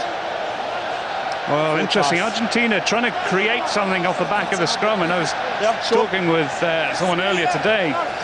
The opportunities to create from back row moves, I think, are very much underutilised in the game currently. Engage.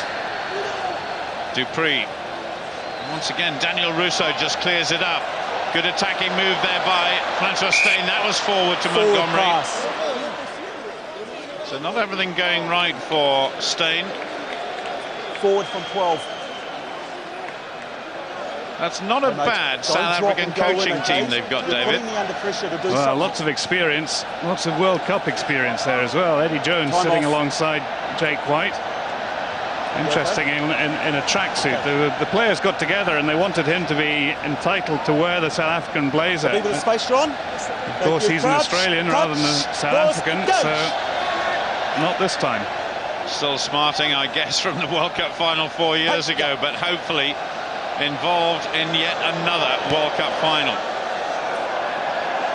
Well, Montgomery colliding there with Ledesma, the Argentinian hooker, as Fourie Dupree puts the tackle in on the catcher there. Now then, Argentina trying to run out of defence. Possibility of something on here. But that has gone straight out on the full. They'll have to come way, way back for the line-out. Well, again, Lucas Borges, it was kicking there, and I think it'd have been better to try and keep the ball in hand. They need to try and keep the continuity going. He had Longo outside him. Lovely little break by Hernandez, a great step to beat back his Bota.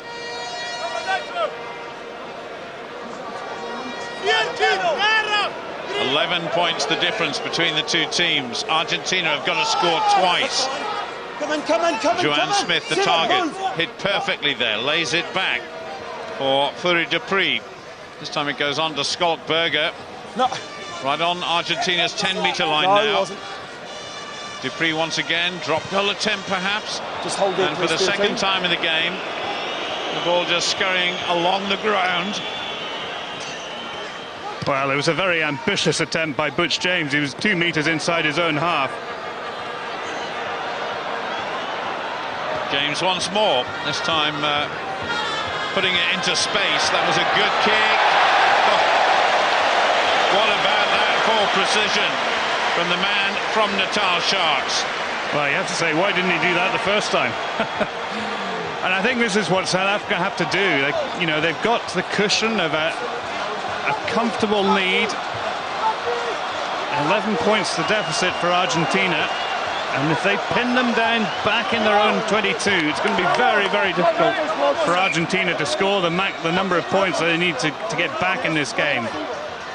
Well, this is going to be very interesting. It's got to be a cracking throw by Ledesma, because we've seen how South Africa has disrupted Argentina's line-out in the past. They decided really not to contest that one.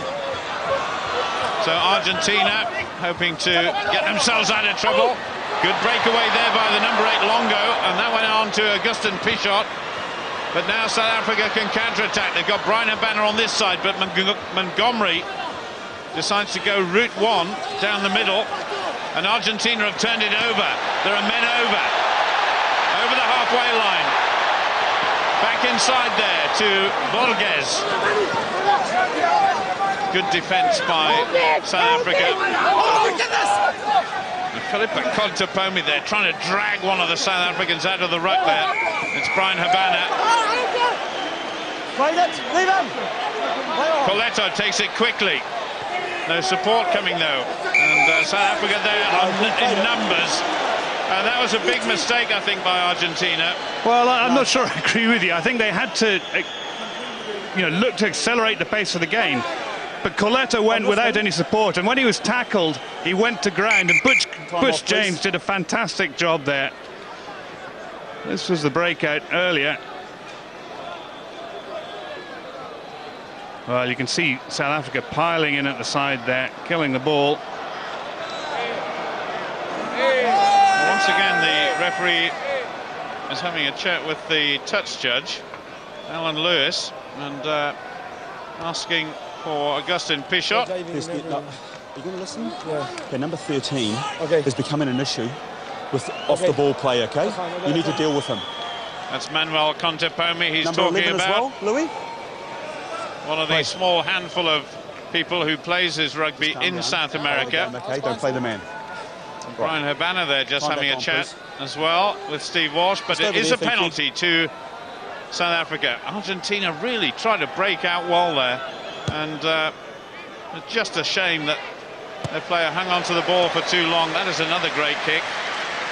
Wow, fantastic kick by South Africa there. They've really drilled it down.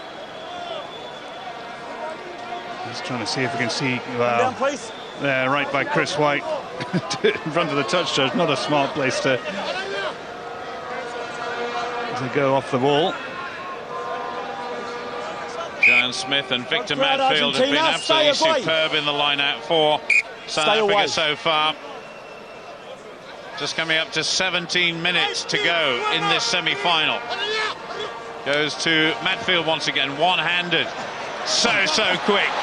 And Francois Steyn trying to break through there. Couldn't quite get the ball out to Jacques Ferry, his fellow centre. And this is another try for Brian Habana, but that has gone forward. That would have made him the highest try scorer in the Rugby World Cup so far this year. But the pass was forward, my goodness. Well, great pace in attack by South Africa that time. Quick ball off the top into the middle of the field, and then electric running there by JP Peterson, and from that angle you can see a good meter forward. Well picked up by Steve Wilson. And well picked up by the cameraman. But important scrummage for Argentina now. We'll have to do that all over again. Well, he just needs to be a little bit careful. It looked like Hassan dropped that scrum as soon as the South African nudge came on.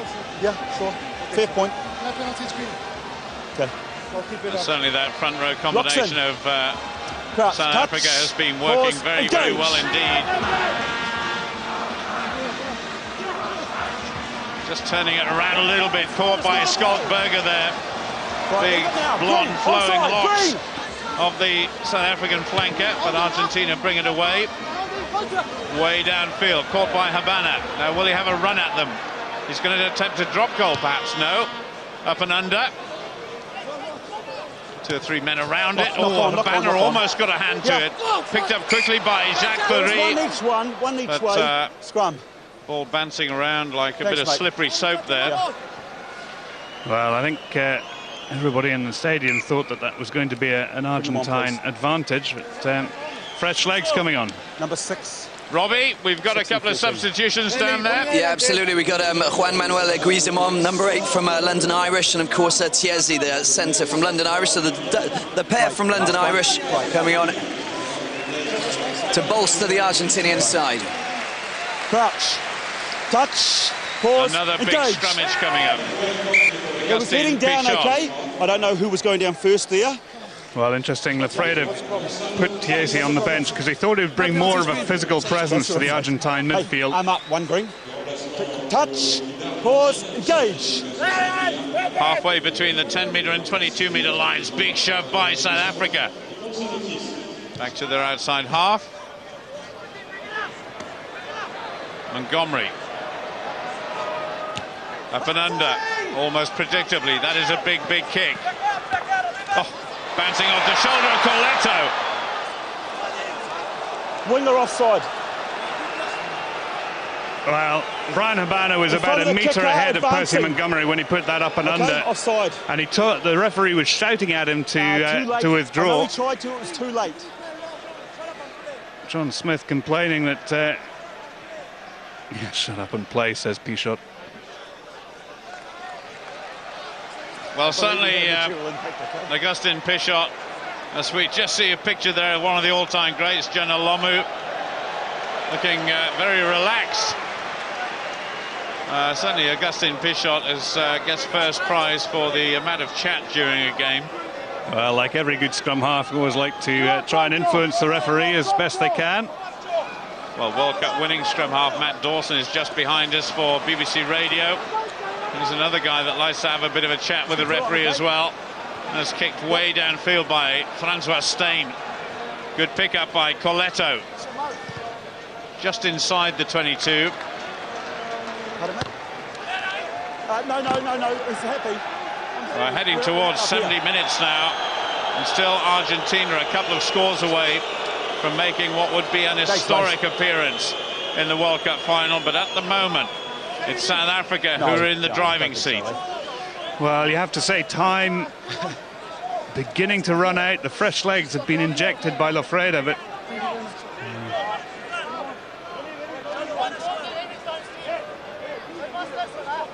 just over the halfway line. John Smith throwing in to Bakis Berta. They've got a great variation of their lineouts, have South Africa.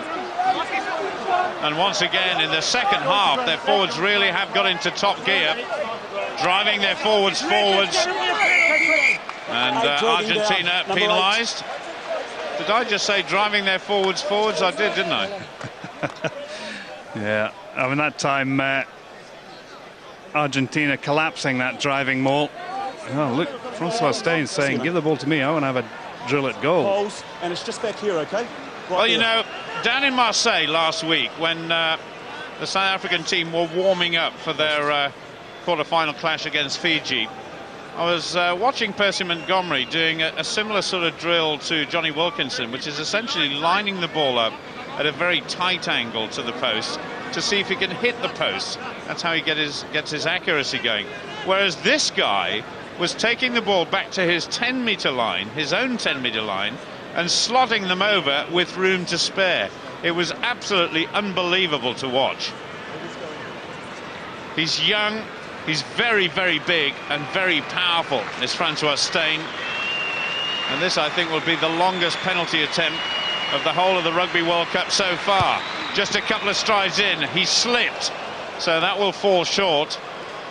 That's not a true indication of just how powerful a kicker he is. That's got a little bit skew whiff. Just over the Argentinian 10-meter line, picked up by Van der Linde. So South Africa is still in possession and still in a good position to attack. Bakis Berta takes it on a couple of meters more. We'll come back, I agree. Dupree dashes over, but it was knocked on, and South Africa will get the put in there. That was a shame, because I was looking forward to seeing that kick by Francois Steyn, just to see how far it would go, but he actually slipped when his left foot just planted down by the side of the ball before the crucial strike. Crouch, touch, pause, engage. The last 10 minutes are about upon us in this second semi-final. We already know that England are through to contest their second final in succession. But will it be South Africa or Argentina who will play against them in this stadium next weekend? Fourie Dupree just goes round the back quickly, but a good disruptive shove there by Argentina, but offside. So they have a penalty, and this time it's much closer. Well, there's a bit of me that wants to see England against Argentina in the final and South Africa against France in the third, fourth players, but only because those would be matches that we haven't seen before in this Rugby World Cup. Of course, England have already played South Africa in the group match, and Argentina played France in the opening match of the competition. So it'd be nice to see two fresh sides play against each other rather than two reproduction matches. Well, if Montgomery is successful, it means 2 converted tries are required in the last 10 minutes, and that is what Argentina have to do now. Montgomery slots another penalty. The score 27-13 to South Africa. Well, I think it's time to throw caution to the wind for Argentina. They can't afford to kick the ball away. They've got to keep possession. They've got to keep moving the ball. Big high restart onto the 22, taken by Francois Steyn for South Africa. And that, incidentally, was South Africa's first score in the second half. Everybody down, both sides, I believe, unplayable. 3 tries in the first half have certainly set it up nicely for South Africa. I wouldn't say they've exactly been coasting here in the second half. No, they haven't. I mean, Argentina have been very competitive right the way through. I think the first half they suffered from making too many mistakes. They've got a little bit more composure about them in the second half. They've eradicated some of the mistakes, but again, they still don't look like scoring 2 tries at the moment. Well, the band is still playing here in the Stade de France. Number 1, green. And the prop forward who was on a little while ago, Yanni Duplessis, eventually replaces Osturan, who gets a huge cheer from the Stade de France. He really is a legend, not just in South African rugby, but in world rugby as well. A giant of a man. Way over the top there. Good pickup by Butch James. Just laid back nicely for Furu Dupree. Percy Montgomery dummies one way, then goes the other. And that was well picked up there by Agula. Dupree once more. Back to Montgomery. Montgomery will make sure this time. And interesting, the referee there was spot on. Steve Walsh said that Percy Montgomery was just inside his 22. Otherwise, they'd have had to have gone back for a line out there. Way back in South African territory. That was all right. Down the line, please. Well, that's interesting. I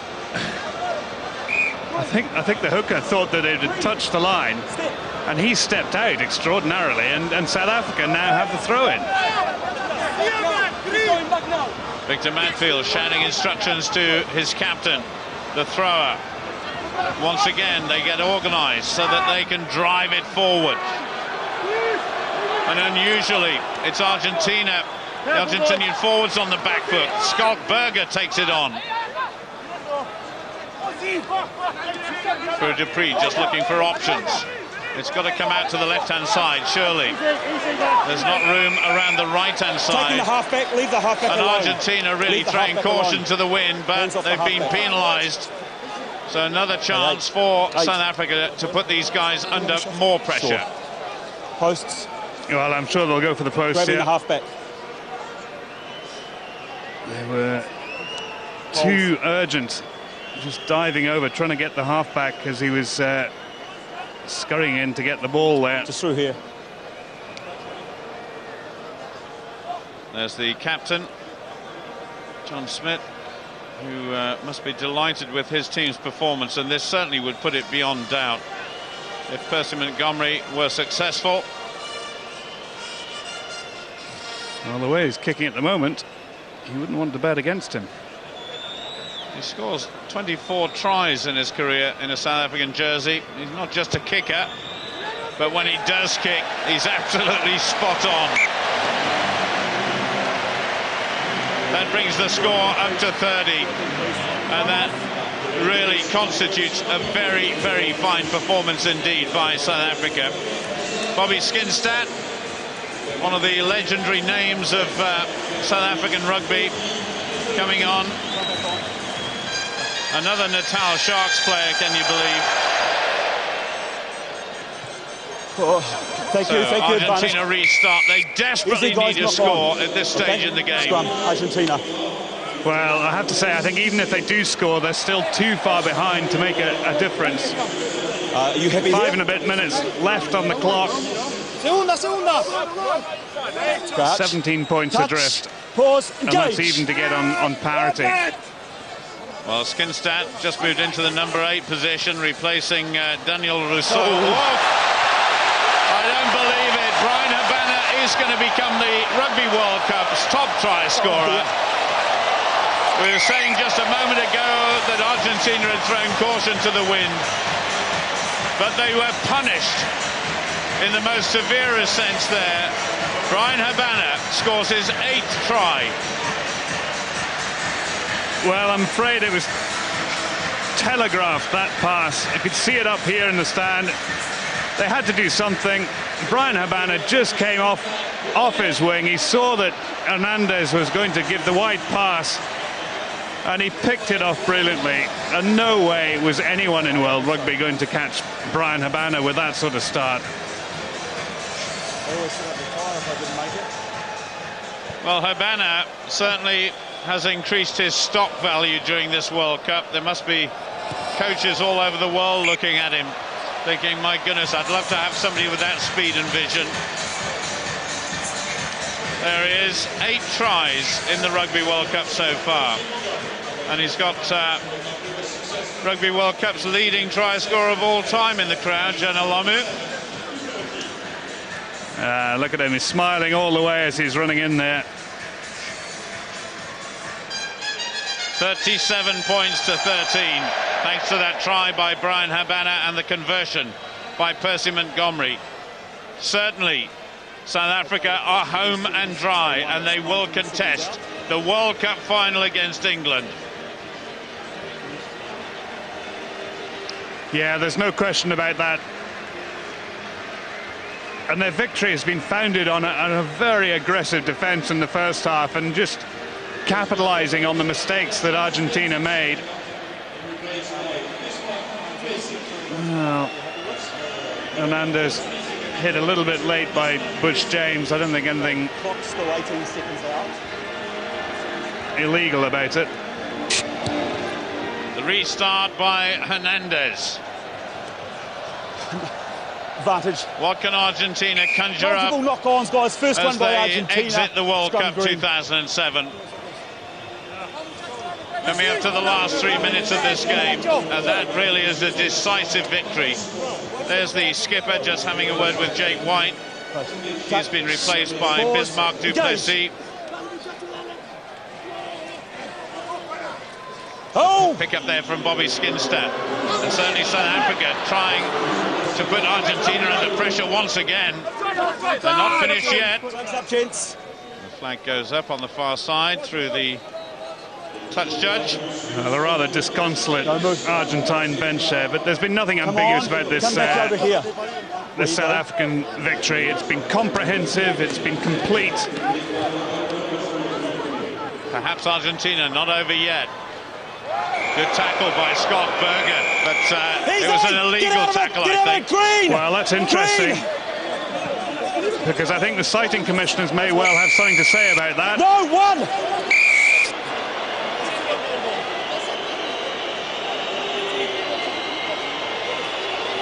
Sebastian Chabal was cited after an illegal challenge on Simon Shaw, the English second row, after the semi-final last night. No. Right, 7 made the high shot. Well, that would be crucial for South Africa. Schalk Burger has been very, very impressive this evening. Back off. Just so the referee mentioned Joanne Smith as well, but Schalk Burger is the guy that's getting involved with Felipe Contepomi. Back. And we've dissolved Step away. into anarchy here in rugby terms. And Steve Walsh is going to have a bit of a job to get this sorted out. Come here, number 6 and number 7. Latin here. temperament, Number 12. bubbling over. Right. Yes, no, listen.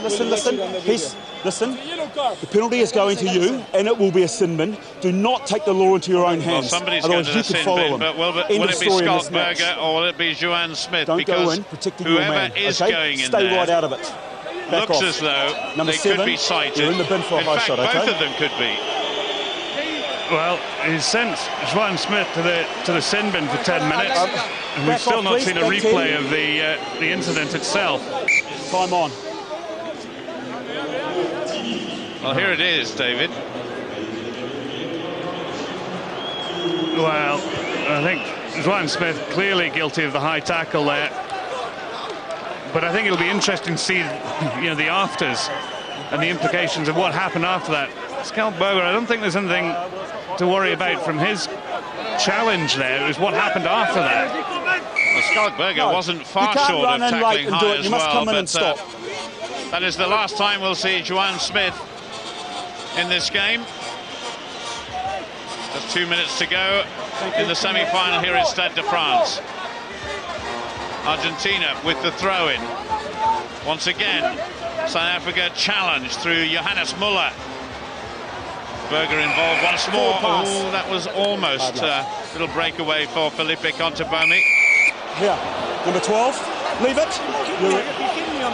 Number 12, you've been more too many times, go. He's gone.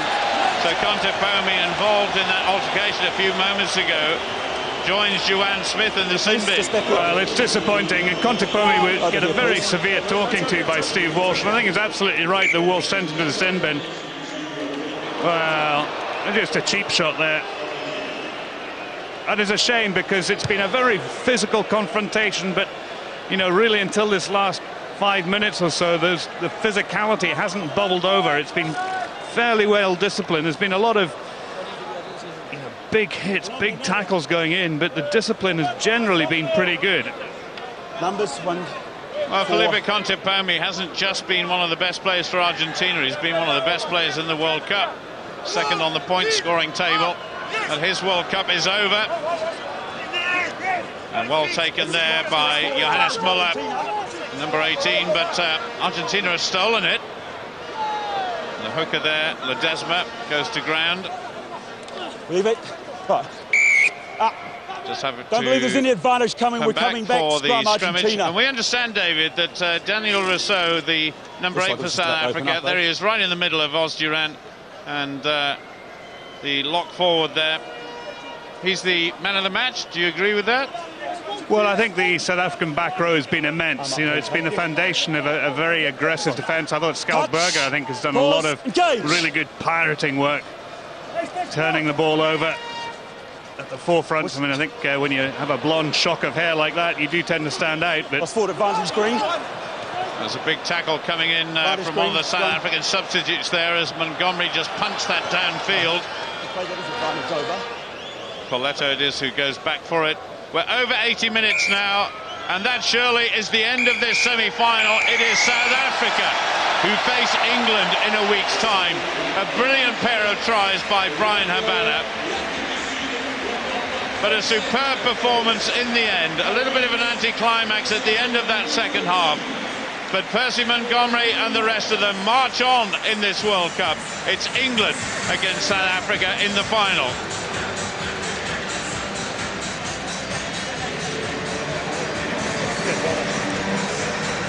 Well, the referee is still having a bit of a debate about the last few moments of that game, and I'm sure a lot of people will be talking about that instead of what was a comprehensive victory by the former champions. Yes, I think you're right. I think it's a fairly sad end to this semi-final, which, as you say, has been a very comprehensive victory for the Springboks. They knew exactly how to take on this Argentine side. They're very aggressive in defence.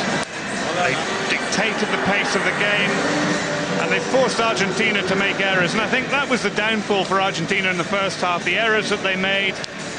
But they've made an incredible contribution to this Rugby World Cup, and well, you can see their fans, they're thrilled with the commitment, the passion that they've showed, and it's been a wonderful performance for the Pumas, from the Pumas, not only this evening, but in the matches that preceded that. They've really been an outstanding side. Well, certainly flagged up as one of the pre-tournament favourites before the World Cup had even started. South Africa certainly have fulfilled that promise. 4 tries, great kicking from Percy Montgomery, and a tremendous forward effort. And what a confrontation we have in store for you by the time we get to the final next Saturday. We do have, of course, France versus Argentina in the 3rd and 4th place playoff, and that will be a very, very tough game for both of them, mentally apart from anything else, because after this confrontation here this week, as Augusta Pichot just says a few parting words, the third and fourth place will be tough to get their heads around. We'll come back to that in just a moment, perhaps still a talking point. But South Africa, totally victorious here in Stade de France.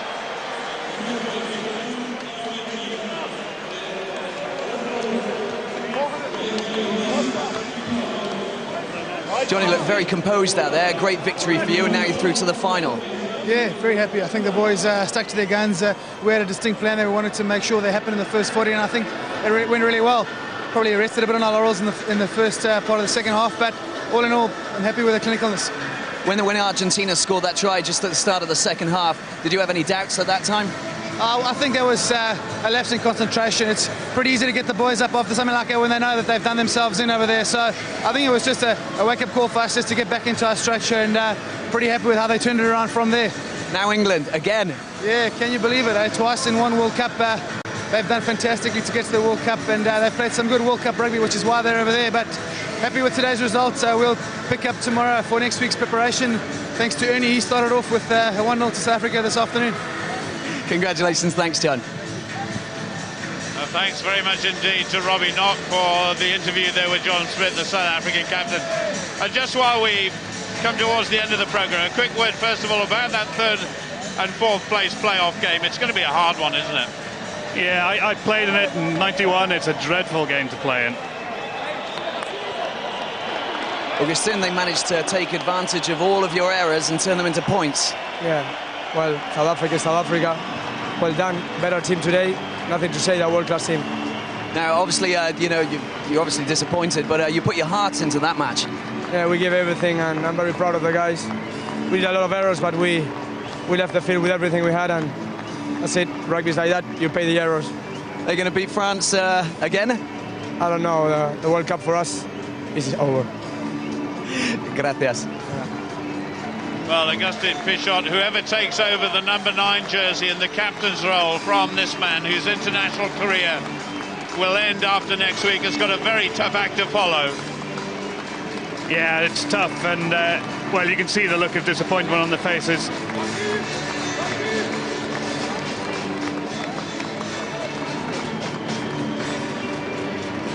Marcelo, you expected a tough game. You really got a tough game against South Africa tonight. Yeah, of course, it was a real tough game. South Africa is a very good team. They were very consistent also.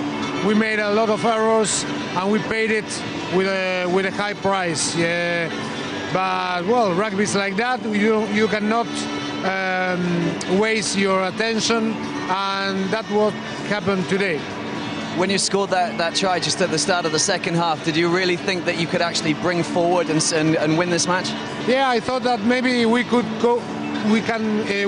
come back, but the score stayed in 11 points, and we couldn't make any more points. Maybe we could kick one penalty, and we played it quickly, and we lost the chance. But I have to congratulate South Africa. They played a very good game. Muchas gracias. Thank you very much, Marcelo. Thank you very much. Marcelo Lofreda. And you can see what this means to Argentinian fans and players alike. Augustin Pichot there being totally honest, saying this was his World Cup final as far as he was concerned. I wonder if that goes to the rest of the players. And I wonder what sort of Argentinian team will be turning out next Friday against the host here, France.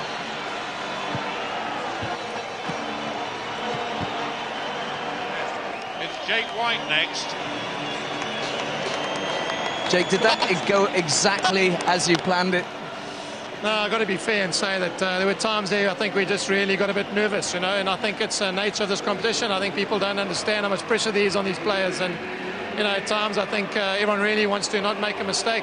But I mean, all credit to both teams. I think again, they both did really well in this competition, and two unbeaten sides playing each other in semi-final. That was probably why the pressure was there, because no one wanted to lose.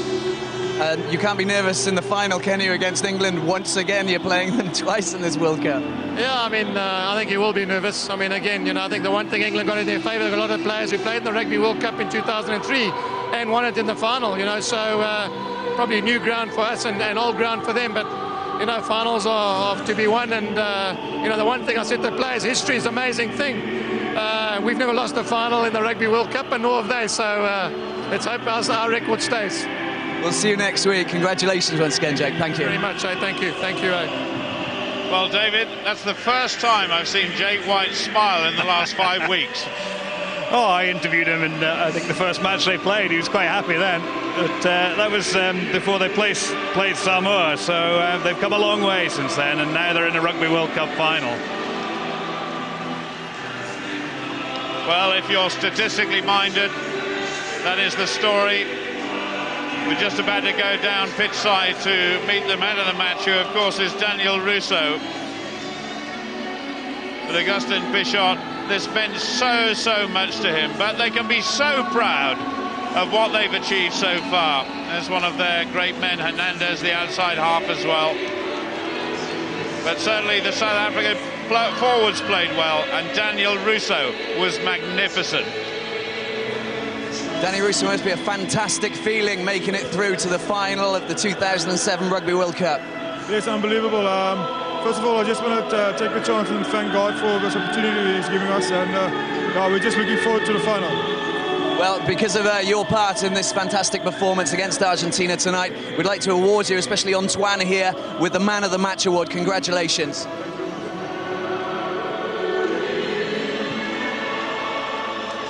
It certainly was a very fine performance indeed. But I think you can tell from the expression on Daniel Rousseau's face, he felt it was a real big team effort. And certainly Argentina, the Pumas, have ensured that rugby is a big game in their country. If not before this year, certainly now. Yeah, I think there are a lot of role models in that Puma team, and a lot of people that will look up to them and say, you know, they've acquitted themselves extremely well. They've been passionate in their performances. They've been a real, as Pichot said, a band of brothers. They're more than a team. The sense of togetherness has been phenomenal throughout this Rugby World Cup campaign. And, well, you know, you put yourself in a position in a semi-final of the World Cup, and if you lose, it's desolation. So, both semi-finals over. We know who the finalists are. You're our expert. This time next week, we shall know who are the world champions. Will it be South Africa or will it be England? Well, it was interesting. Before there was a ball kicked in the World Cup, people asked me what my view was, and I said, I think, despite the fact that New Zealand were odds-on favourites, I think if I had a fiver and I was going to put it on anyone, I'd put it on South Africa. Of course, being a jock, I'm very cautious with my money, and you know, don't like to put it anywhere. But you know, they seem such a good all-round side. They've got big, strong, powerful forwards, exciting backs, and they're going to take some stopping. Well, there was certainly a wonderful start to the second half. It took a little while coming, and there was a bit of an inquest about that try there by Agula. But in the end, Steve Walsh raised his arm, and it was a perfect start really for Argentina. Well, it was. I mean, the Contepomi try made such a difference to Argentina. It brought them back in touch very quickly, but you know, they needed to go on from there. And well, this was the interception by Habana, you know, and it was quite late on, and by that time the game was really over, because you know, they kicked a couple of penalties, extended their lead to sort of 30 points to 13, and Argentina at this point were playing catch-up rugby. They had to throw caution to win. They had to risk everything, and Habana defended it brilliantly. I read a story about a month ago about this man when he started his rugby career, and he was timed over 100 metres at 10.8, which in itself is not a great time, but he was wearing flats, he wasn't wearing spikes. And that is the sort of speed that Brian Habana has, and it's the sort of speed that's taken the South African winger to be the top try scorer of this Rugby World Cup so far. Yeah, it's going to be interesting going into this Rugby World Cup final. Obviously, South Africa with such convincing winners over England in the pool match, 36-0. You know, whether they just get a little bit complacent, a little bit overconfident. You know, England have come such a long way since that match. Well, certainly a contrast in the scores between the two semi-finals. England scraping home against the host nation, France, 14 points to 9. And this evening, a far more comprehensive score has been displayed by South Africa. So the bronze final, that is a date not to be missed, France versus Argentina, but the big one, the biggest of all, to see who will become world champions. It could be South Africa, it could be the defending champions, England, but nevertheless, whatever happens, it will be a wonderful occasion not to be missed. From Robbie Knock, from David Searle and myself, Paul Dickinson, it's goodbye from the Stade de France here in Paris.